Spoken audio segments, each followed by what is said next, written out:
আমাদের এক পরিচ্ছন্ন কর্মী আর কি ওখানে ময়লা ফেলতে যায়, ময়লা ফেলতে গিয়ে দেখে যে বাচ্চাটা বাথরুমের মধ্যেই আর কি, যেটা পাবলিক বাথরুমের মধ্যে পড়া, এবং যে সিমটাও আমরা দেখতে পেয়েছি যে ওইখানে ডেলিভারি হয়েছে এরকম কিছু আর কি, রক্তাক্ত অবস্থায় বাচ্চাটা পাওয়া গেছে।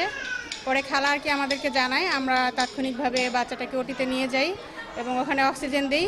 এরপরে ওখান থেকে আমি নিজ দায়িত্বে আর কি সদর হাসপাতালে নিয়ে আসি এবং ডিএসবিতে যে নাইম ভাই আছে তাকে জানাই, এবং এরপরে আর কি আমার তত্ত্বাবধানেই এখানে বাচ্চাটাকে ভর্তি করি।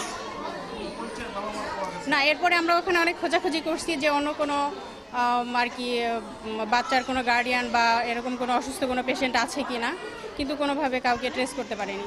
ওখানে বাচ্চারা আসলে কিভাবে আপনাদের ওখানে না, ভর্তি কোনো পেশেন্ট তো ওখানে এরকম ছিল না, আর আমরা আর কি আমাদের জানা মতে নেই। সিসিটিভির ফুটেজ ওখানে পাওয়া যাবে কিনা এটা আমাদের খুঁজতে হবে। বাচ্চাটাকে তো আমাদের এখানে আনছে হচ্ছে তখন মোটামুটি স্টেবল, তারপর চিকিৎসা চলতেছে।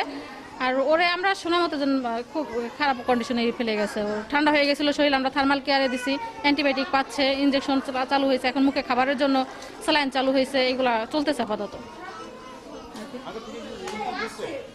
আগে থেকে ইমপ্রুভ, হ্যাঁ বাচ্চা এখন আগে থেকে ইমপ্রুভ।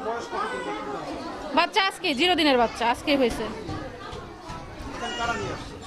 এখানে নিয়ে আসছে প্রাইভেট হসপিটাল থেকে, বাইরে থেকে যারা পাইছে তারা নিয়ে আসছে, ইমার্জেন্সিতে আছে, ইমার্জেন্সি থেকে ভর্তি দিয়ে দিয়েছে শিশু ওয়ার্ডে। না,